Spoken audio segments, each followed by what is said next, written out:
Welcome back for episode 22 of the Believe in Padres Prospects podcast on the Believe Podcast Network. San Diego's #1 sports podcast network. Joined in studio with our first in-studio guest. He's an old friend. He's our gambling guru and our esports guru. He always makes sure I say that.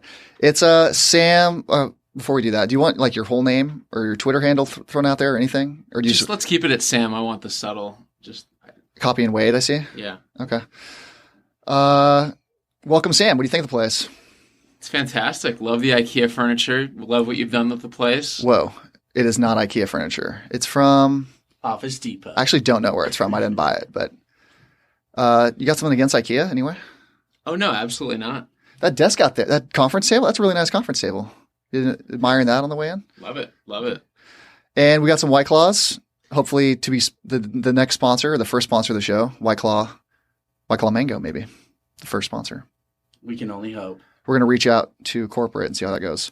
So Sam is notoriously anti-baseball guy, at least among our small group of people we know. So Sam, what is your big beef with baseball? No, I would say I'd preface that I followed baseball and loved baseball, and it was my favorite sport growing up. And I think I tend to bring up a lot of 90s nostalgia with regards to baseball. I just think, for where the game's at now, I don't think it resonates with kind of the modern consumer of sports and entertainment. And I think the data actually is with me on this. If you look into attendance numbers, baseball since 2012 has had a decline in attendance every year since. If you look at, the median age of the sport, hovers around 57 years old, the oldest fans of the major. Yeah, exactly. And, if you look at the data that is dug up on millennials and Gen Z, it certainly doesn't resonate, as a top 3 most popular sport. I mean, even MLS is listed as a more popular entertainment option. So I think the sport. Who's listening? No. Is it still the fastest growing sport in America for the 20th year in a row? Lacrosse? Where are you getting this stat? No, this is, Gallup data. You can look into this, but they've been conducting these polls since Gallup there. They've been conducting these polls since 1937, and what you should know is that amongst the 18 to 34 demo, and then certainly under the 18 and under demo, baseball is listed as the 4th or 5th most popular sport. What's number 1 on there? The NFL. The NFL, it's very impressive, the dominance of football, and amongst all age cohorts, really since the 1970s, the sport has dominated this. They really are America's pastime with regards to attendance and the TV media numbers. Other than the NFL, though, no one's really doing anything. Everyone's numbers are down. If you're going to bring this up, NBA's down, MLS was never there. So well, MLB definitely has a problem, and anti-MLB Sam here brings up a good point. And it's no secret that the average age of the fan is in the 50s, and the fans are dying off. It's hard to get young fans in the seats. And we were talking a little bit pre-show about this. I think one of the issues is the size of the stadiums. Like with the MLB schedule, and they play 82 home games or 81 home games. It's really hard to fill a 40,000 person stadium on a Tuesday night. And so, like, what do you do? Like, do you make the stadium smaller, but then you lose out on revenue because of But then all those Friday, Saturday games are selling. They sell out easily. Right. The first opening week sells out easily. Playoffs are crazy with seats. So it's really tough to subtract seats when for, a quarter of the season you're selling out. So, Sam, do you have any solution? Like, what would you do if you were Major League Baseball to see? My problem is I'd want to fix the optics of it. So I want these small crowds to just look bigger on TV, and then you improve your television product that way. But in terms of revenue, they're making a lot of TV money still. What would you do in terms of trying to help the brand reach a younger audience? So it's a good point. I mean, all the data suggests that with the younger cohort, baseball certainly doesn't resonate as well. And I think, a big issue that they had, and I don't know if we discussed this, but baseball had some very antiquated policies with regards to social media and how you could share videos and, the issues that teams had over displaying videos in real time of things going on into small highlights. Baseball was kind of the slowest to really adapt to the social media norms that certainly relative to like the NBA, MLS. And so we need NFL. like a house of highlights, some guy like that on Instagram. Is that? Well, from what I understand, baseball has gotten a lot smarter about how they share social media clips, which is, just the way the younger generation consumes sports media. And I think the NBA is a good model for how well you can cut clips. And an attendance thing that they could do is like weekdays do half off pricing or even do free. Like just make it look like the stadium's there because you're gonna sell concessions. Like make your money on concessions. We were talking about dynamic pricing, which is like, when easily they should do that. Tuesday night games that like who's in town? Let's say like the Vetter Cup, can't throw them there. The Texas Rangers are in town. So like who really cares about seeing the Texas Rangers here? Probably nobody. Right. Why are seats still like $40, $50? Same price as a Friday night ticket, yeah. Day of tickets should be dirt cheap. I've wanted this for years. I don't know why it's up to the teams. They make their own ticket prices, don't they? Yes, they do. So personally, if I owned the team, I'd rather see more fans in the stands than make a few extra bucks. Revenue anyway. If you're not selling it, you're getting nothing. I think you should try to make your in the seat and get them to buy 2 hot dogs. You should try to make your television product as good as possible if you're MLB, and then at least you have the look of a really popular high demand sport. Like you don't want to be giving away tickets; you want them fighting to get in. So like that's where we came up with maybe smaller stadiums, although that's not going to happen anymore. But like how do you get more fans into the stands when it's a Tuesday night game? And I threw out the idea. You and I, Wade, have talked about this before. I'd like to see them do more 6 o'clock starts and get away from 7 o'clock. That's so hard to get to from work, though. I mean, if you're working, just take San Diego, for example. If you're not working downtown, to get downtown by 6 o'clock is so hard. Well, I still working in Sorrento Valley and you get off work at 5, you're not getting downtown by 6:45 minimum. Would you rather see the first pitch or the last pitch? Because most people leave the game early anyway. True. So last pitch, yeah. If people leave early, why do you think the main reason people leave early is the game ends at like 10:15, 10, then you're getting home at 11. But by the time you get out of the ballpark and you get to your car and you drive home, it's like 11 o'clock on a weekday. No, that's why nobody's going to games, in my opinion. Well, I just have a question. What dictates the start of time? Because is it, come from the TV provider? Because obviously, we've talked about how the media rights, have such an outsized influence on how these teams operate. Is it for the television viewing audience? Is 7 o'clock a better optimized time for capturing? Probably. Yeah, for those TV, I guess. Yeah, all their money's on TV. That's where the money's coming from. So you're probably right on that. Like there was the White Sox a couple years ago. They were sponsored by 7-Eleven, so all their games started at 7-Eleven. That's cute. I guess that's something MLB knows more about than we do. But at the same time, if there's 21,000, if there's 21,000 people, like, okay, we're starting at 6. Yeah, I think you just need to tell them a year in advance, like when the schedule comes out. Right. So I just have a question for you guys. If you just given data on the millennial cohort and the Gen Z, generation, why do you think baseball is not resonating as well? Why is, for instance, MLS been cited as a more popular sport? And, what does baseball need to do to ML. kind of garner more? I think you can take MLS out of here. I don't think MLS is a more popular sport. I love this data that you keep bringing up, that it's your opinion and you're saying it's data. MLS has much smaller stadiums. There's no way they're making as much television revenue. It's relatively new in each city, so I think you're seeing that. Sam, question for that you. First city. Can you name 4 teams in the MLS? Oh, I'm sure you can. I could. Absolutely. Yeah. The Sounders. Where are they from? Seattle. We're going to need both. The Portland Timbers. Timbers. Okay. I'm sorry. I'll give you half one for that. LAFC, my personal favorite team. And then the Carson Galaxy, my David Beckham's boys. Who just won the MLS Cup? So here's the thing. Let me preface. Everything that I'm citing is that, I'm 32 years old. I'm talking about, the generation younger than me. And I think that's wherein lies the big problems for baseball in terms of making up some of the, lost space, certainly relative to their older generations. Do you think more people in the U.S. know that the Washington Nationals won the World Series or Vancouver's MLS team won the MLS Cup? Certainly more people know. Vancouver won the MLS Cup? Didn't they? I thought the Sounders won. No, that's see, now we don't even know. I don't even know. I don't follow soccer. Can we get research weight on that? No, I certainly agree, and I'm really specifically talking about the generation that is 5 to 18 years old, the 18 to 30-year-old demo, which just happens to be a smaller population than Gen X and the baby boomers and your so e-gamer forth. population. Oh, absolutely. Yeah. What'd you find out, Wade?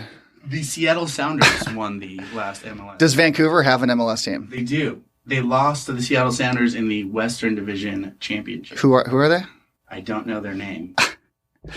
You guys joke around, but just look at all the data with regards to the popularity Where's of the baseball. This data word. Did you find the data yet? Wait, where's the data? Please search Gallup's sports poll, which, by the way, is the most widely cited authority on sports popularity in this country, and you'll see that amongst the Gen Z and millennial cohorts that the MLS is actually a much more popular product than baseball right now.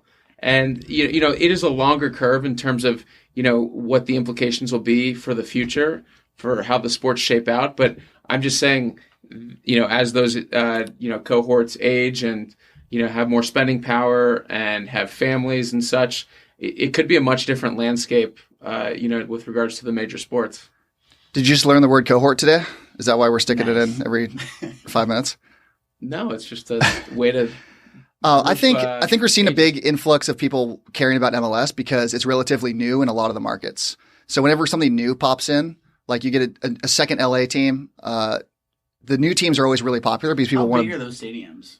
Like how big is LA? Well, where the Chargers play, it's like 27,000. Nice. Yeah. Well, the Atlanta Falcons sell out their football stadium for their soccer team.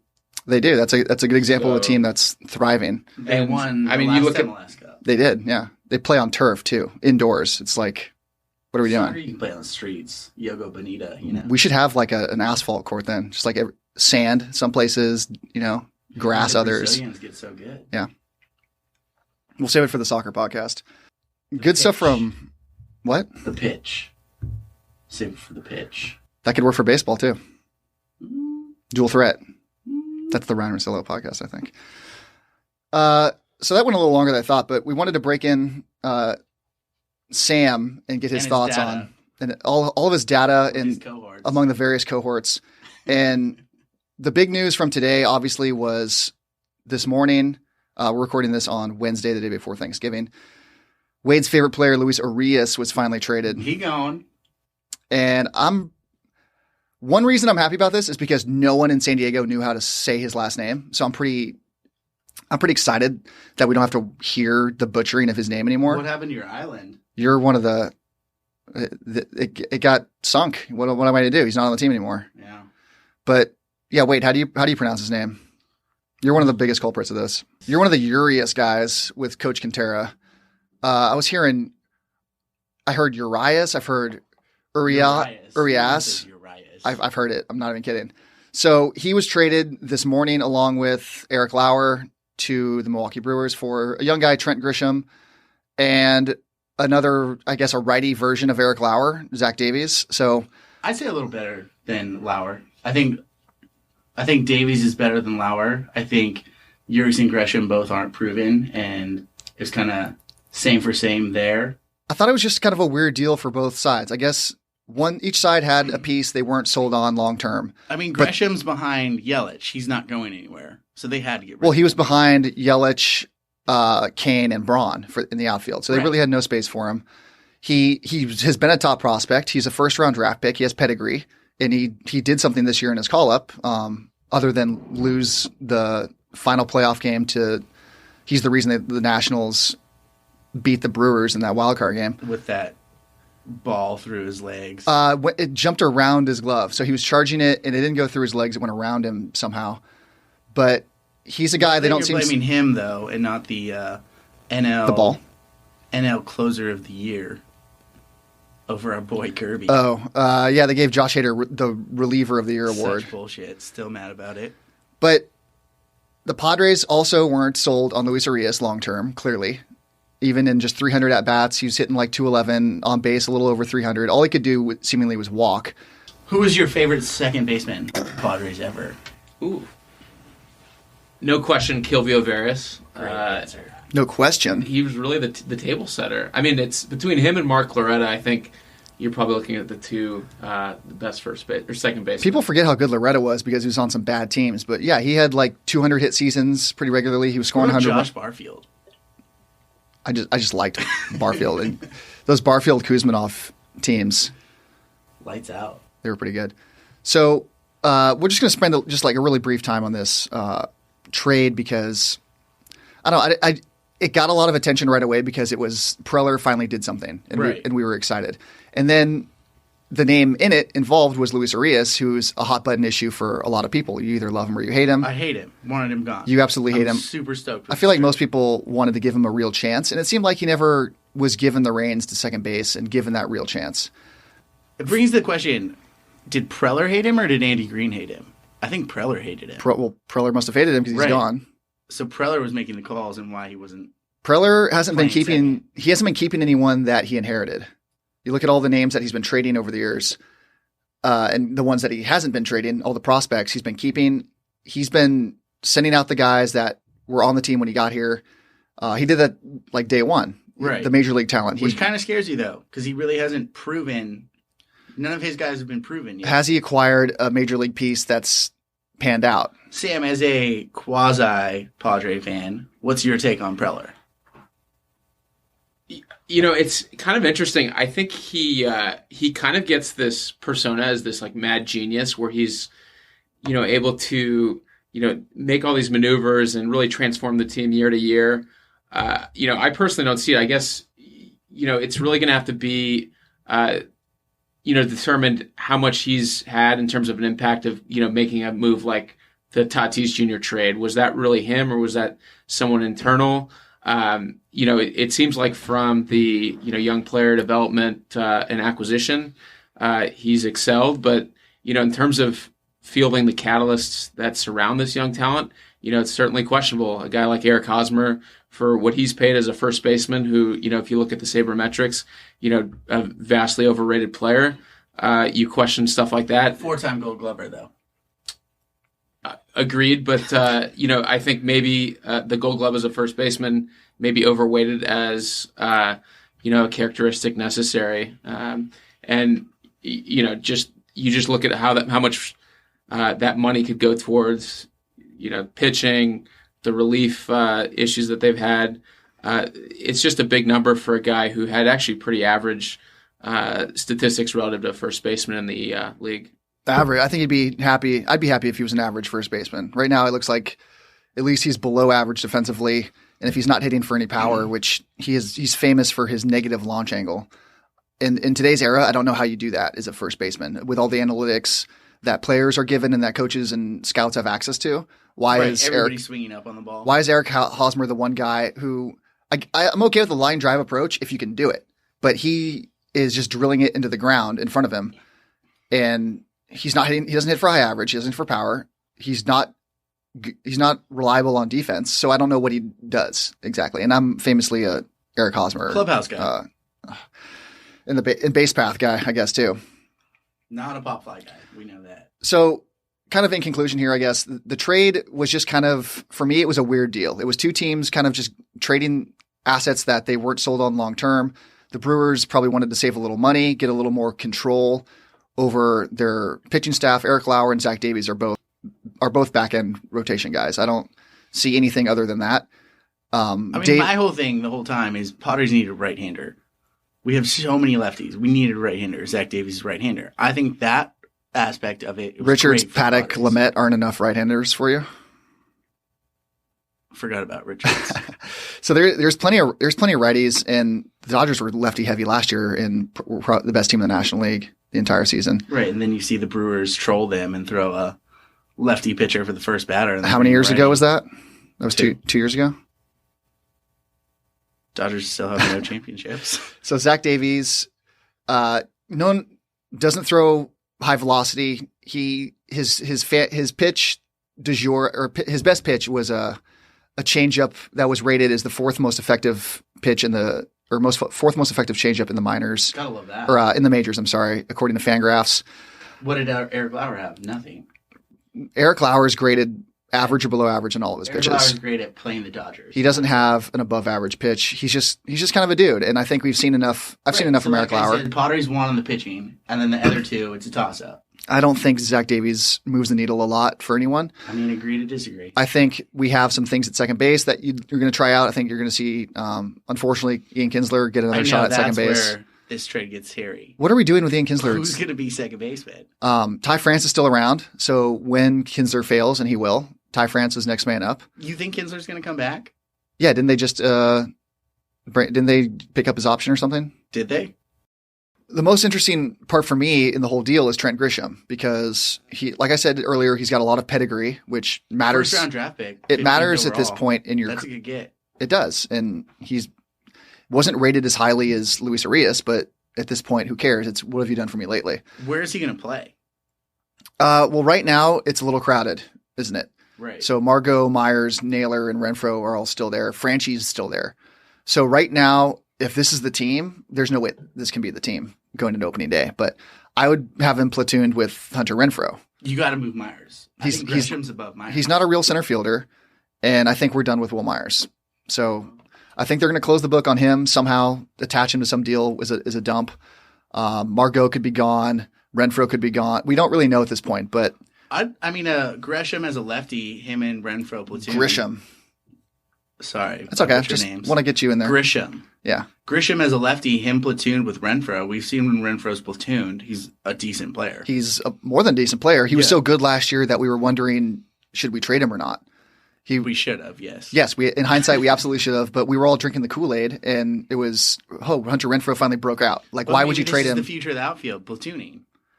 And I don't see anything wrong with that. Analytically, that's kind of what the numbers say is this guy kills lefties, this guy kills righties, just platoon them. Why do we have to make a decision on one guy playing every day? Right. When together they make one competent player or one above average player even. So if that's the plan, I don't mind it. It's easier to do that than with a second baseman. And Grisham. Did I say it right? No, Grisham. It's Grisham. The different Grisham. And Grisham is still young. He's only 23. Yeah, he gets compared a lot to Urias. They're really similar players. They're both young. They're both top prospects, and the team's both soured on him. So get a fresh start, and he gets a fresh start from the team that he cost a chance to get into the playoffs in that playing game. I kind of like Grisham. God, you got me saying it now. You incepted me. I kind of like Grisham. I like it. He's a power speed guy. He can play corner outfield, which you desperately need.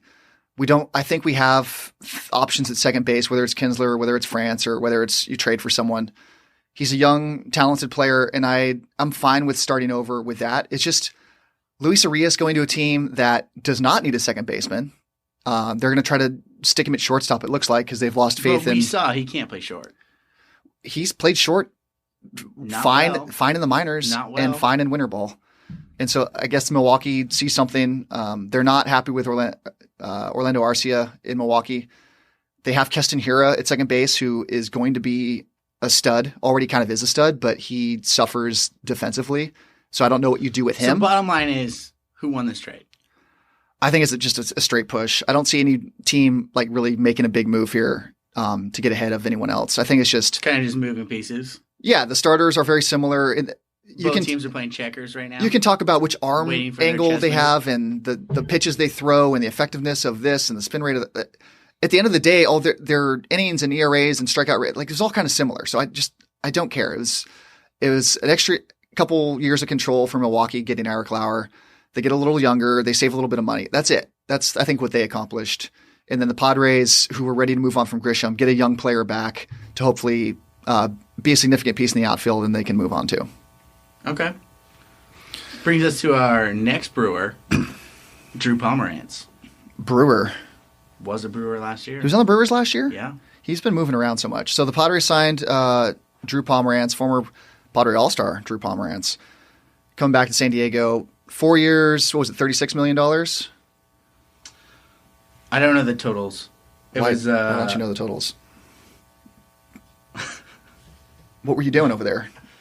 Pornhub? Well, what'd you type in? I've got a take on this. Oh, Sam take. Okay, well, Wade struggles. What do you got for the take You on guys Drew are very Pomeranz? into the weeds on the trade talk here. But no, I really don't understand spending, $9 million a year for a middle reliever. This to me kind of looks like a move that a team like the Yankees would make or the Red Sox. But I think a lot of it is kind of how you allocate salary with regards, to a team that's still a small market to mid market team. So the deal was 4 years, $34 million. Okay. I mean, unless you guys can educate me, but so you're spending $8.5 million a year on a middle reliever, which I mean, this makes a lot of sense if you're a team like the Yankees or Red Sox, where you can have a lot more liberal allocation of your payroll. But for a small to mid market team, does this make sense or really move the needle on relative to what this money could go towards? I hate spending money on relievers, especially if you're the You Padres. just hate spending money on pitching, though. Well, that too, but especially relievers who fluctuate so much from year to year. You kind of never really know what you're going to get from middle relievers. Even elite closers, there's only a few that you can rely on year to year. We have the best one. Well, right now, but 3 years ago he was a nobody. You know what I mean? Like these things kind of come out of nowhere. Which so makes you think, is Preller signing him as a starter? Is Preller trying to bring him back in as a starter? No, I don't think that for a second. I think he's most effective by far in the bullpen. I think he was exposed as a starter. You didn't know what team he was on. So I can see the numbers. Okay. So you're a numbers guy. Yeah, it's baseball. So he's been hurt. He's had a history of injuries, but that's another reason to keep him in the bullpen. I mean, remember when we traded him away last time? Got Anderson Espinosa for him. But we faked the physical? I don't know. I mean, you guys are putting words in Preller's mouth now. Is that what you think happened? Didn't he get suspended for it? Yeah, he did. But so I guess he would know above anyone else what he's getting with Drew Pomeranz, wouldn't he?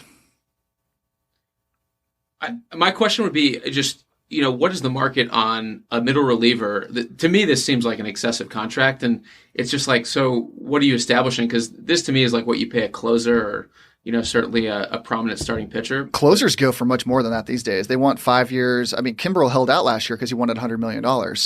And I think we've seen the market correct itself. Before he signed that, we saw like Wade Davis, Greg Holland go for really big, like, 7-8 year deals up to like 80, 90, $100+ million. And we kind of don't see that anymore. I think just in the last 5 years, teams have gotten smarter to the point where they know that the value isn't there for middle relievers, even closers.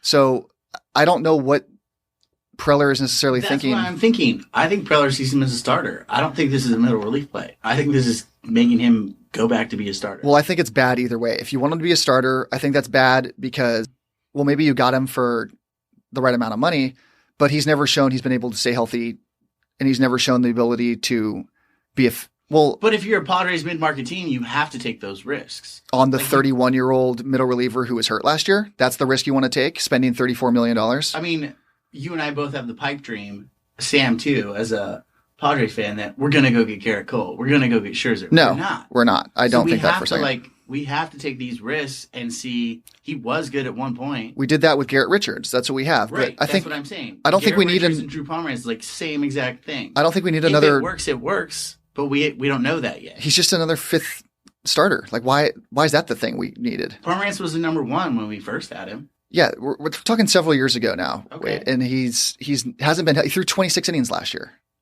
Like, this is not a guy that you bank on being a starting pitcher. And I think if you do, you're going to be really disappointed, and he's going to wind up in the bullpen as the long guy, which is fine. And I bet he's very good in that role, but not for $8 million a year when we don't have a ton of money to spend anyway on the MLB roster. What were we paying Statman? I don't know, like three or 4 million, I think. Okay. So is he going to be twice as good as Stammen? Even if he is, it's overpriced. Like, yeah, the surplus value he creates as a bullpen piece is not enough to warrant $8 million a year. That's more than a 1-win WAR player per year making $8 million. That's not what Drew Pomeranz is going to do next year. Okay. What does this tell you about the rest of the free agency period with regards to the Padres? I mean, I'm sure you guys have discussed areas that the team needs to address. but seemingly a big number for a mid-reliever. I think the team thought they were going to add a starting pitcher, if I'm not correct, right? They are. The plan is definitely they have to add top-end starting pitching. So it's not back-end starting pitching. That's why we traded Eric Lauer. There's nothing. I think the Padres at the top of their wish list has to be a number 1 or a number 2 starter. Like, I know he wasn't very good last year, but Noah Syndergaard, who a lot of teams, not just the Padres, think that they can probably get more out of than the Mets were. And the Mets stupidly said this last year. I think they regretted this immediately. They were like, we're afraid to trade Noah Syndergaard because we think some team is going to extract more value than what we've gotten. Like that's the Mets in a nutshell right there. They know how much talent they have in Syndergaard, and yet they're not getting it. So they don't want to trade him to the Astros or the Yankees because they'll find a way to use him properly. So he's a guy I would target, is someone that is gettable in a trade. Right. If you're the Padres, it's got to be done through trade. We're not gonna sign the big free agent. No, I don't want to sign a big free agent. I don't want to be locked into Garrett Cole for 7 years and paying him $30 million annually, which is what he's going to get.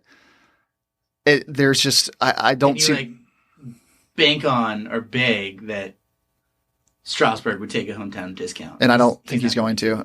The track record just isn't there for starting pitching. And even with Strasburg, he's going to want a ton of money, which he deserves. He turned down $25 million a year over 4 years. So he's going to want more than that. And even with his injury history, I don't want to take the risk. I wouldn't take that. I don't want to sign Hyun-Jin Ryu for that much either. He's been hurt off and on for the last several years. He's put together a couple good years lately. But before that, he missed 2 whole seasons. So like, why would we want that guy and pay him a lot of money? That's just lost salary that's just sitting on the. We're paying Hector Oliveira still. That's the equivalent. The guy that's not going to play for you, making that much money. It doesn't make any sense to me. You have to make a trade for someone that you control for a few years. Trade from your surplus of talent in the minors. And throw Will Myers in there, and maybe dump Will Myers, hopefully. But that we have the Padres are famous for the depth of their minor league system. This is what you use it for. Exactly. They all don't turn out to be starters for your team. You use them to supplement your MLB roster. That's what they have to do. Before we let Sam out of here, we're going to get his insight on this week in NFL gambling. That's why we brought him here. That's kind of the main reason we brought him here. We need to my forte. We need to win some money. About baseball. Good. Target locked. Wade and I went 2-0 again last week with our locks of the week. We are officially hot. I am 3 for my last 3, so 3-0. Wade, you missed a couple weeks ago, but you are 2 for your last 2. 6-2. 6-2 overall is very good. I did check the tape. So week 18 you lost, or episode 18 you lost. You took I forgot who it was, but you've hit your last 2, which is great. Last 3. I checked the tape. You missed your last 2. You had the Colts +1 in Pittsburgh. I wrote it down right there. And you missed episode 19. You've nailed 20 and 21. Feel free to check my homework. What? And last week. This is 22. Now I know what's funding all the IKEA furniture in here. Jeez, you guys are sharp. So I really like Buffalo +7 at Dallas. I have no idea why Dallas is getting 7 points here, other than they're America's team. I think Buffalo's pretty good, and I think 7's just if it was 3, I might stay away, but for some reason it's 7. So give me all those points, and I think they're pretty good. I think if you look at Buffalo, they're the classic just beat up on bad teams, but kind of underperform when they play someone that's better. And I would agree with that. I think that's probably what fades. Also, it's interesting because you've got the Cowboys that are heavily just the public loves, just given the recognition and the Thanksgiving Day game. I think you just have like a line that's overly weighted to the Cowboys, just given the fact that the public's just going to be all over it on Thanksgiving Day. Your cohorts agree. Wade, what's your lock? My lock this week, the Browns are hot. Wade's hot. Browns are hot. Browns are hot. You've been pro Browns. It's been on the record, I think, for the last couple of years. True. I mean, you're just a big Mayfield guy. But they're over helmet gate. Mm-hmm. Duck Hodges is starting for Pittsburgh. Isn't that a good thing for Pittsburgh? Is it? I don't know. I don't think it is. Okay, it's a pick'em game. They're getting 1 point. Okay. 1 point favorites. Take the Browns. Okay. And Shark Sam, what do you got for NFL pick? I'm all over Niners. They're on the road. They're getting 6 points against the Ravens, a hot Ravens squad. I just really think this is kind of going to be a big game lag, for the Ravens. They've had now the Texans and then last week against the Rams on Monday Night Football. I always also like just, in a matchup against prestigious offense versus defense always kind of seems to have the advantage. And I think the Niners are playing defense at a rate that, certainly is at the top of the league. And, they can have unique schemes to really minimize the effectiveness of Lamar Jackson. I mean, I still, think Lamar Jackson's got to be your MVP for over Christian McCaffrey? Over Russell Wilson. I mean, Christian McCaffrey's team might not make the playoffs, and I really think Lamar Jackson's done more to transform, that team relative to Russell Wilson. But no, I mean, I just think it's just kind of a law of averages. You'd think that they'll plateau and have a game where they come back to life a little bit after two huge, rout wins over good teams. It's certainly a lot of points against a good San Francisco team, so I'd have no problem with you taking the 49ers there in the points. So parlay us, fans. Tease us, maybe. Or tease us. I think that's going to do it. Sam, thanks for coming in studio. Thanks for having me. By the way, I really love what you guys do. Ryan, you're a great breakdown of kind of some of the new age stats and helping explain, a lot of how the modern baseball fans consumes the game. So I'm no big stats guy, but I like to think I have a little balance between new school thought and old school thought. Yeah. Wait, I don't know really what you do here, but Wade's good at drinking White Claws. Yeah, not many people do. And making hot takes. I respect that. And he wins us some money on. Someone's got to do it on the weekend. He wins us money on Sundays. So yeah, thanks again to Sam. Coming in Thanksgiving weekend. Appreciate him helping out.